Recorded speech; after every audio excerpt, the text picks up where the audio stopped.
mummy बिरहरू पनि पहिलादेखि पालेर माया लाग्छ नि हौ तेरो आपा के गर्छ नि तपाईँ प्रार्थना गर्नु छोड्यो अरे आजकल प्रार्थना गर्दैन अरे आजकल किन गर्दैन गर्नुपर्छ ओके हो त गर्नुपर्छ नि आफ्नो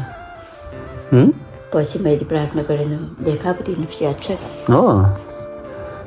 दिनमा कति सुनाउनु घन्टा ए वाक्का पक्कुइसके को गर्नु दिउँसो ए राति सुनाउनु भित्र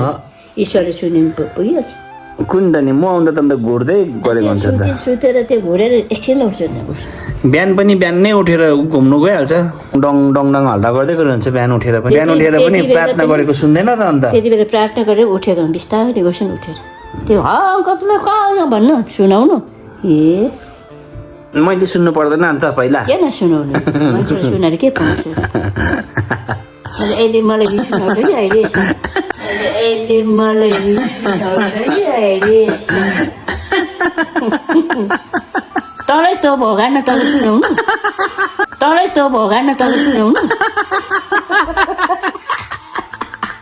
सुनेर पनि तैँले के गर्नु सुनेर पनि तैँले के गर्नु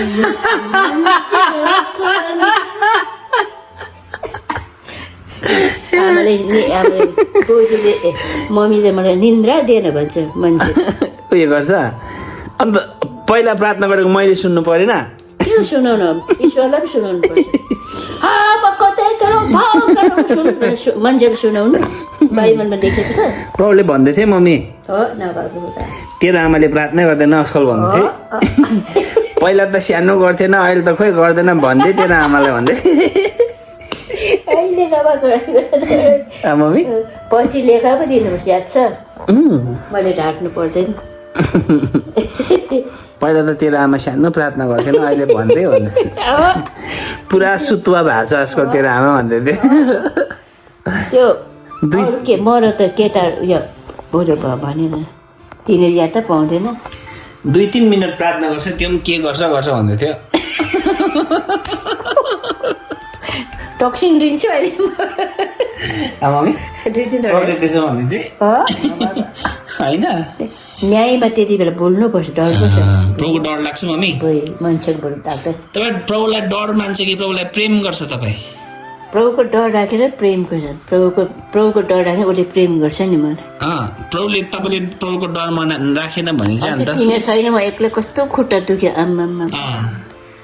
पर भात खानु भएर बल्ल बल्ल बल्ल आएर सुत्यो बिचरा कोही बेला यता अन्त एक्लै सुत्नु कस्तो खुट्टा त्यति दुख्यो एक्लै त्यही प्रभुले त्यही भन्दै थियो त्यति बेला पनि यो छोरीले प्रार्थना गर्छ कि भनेर पर्खेर गरेन अरे नभएको यसको चाहिँ हौडी सौडी कुरा नगर्नुहोस् होला अहिले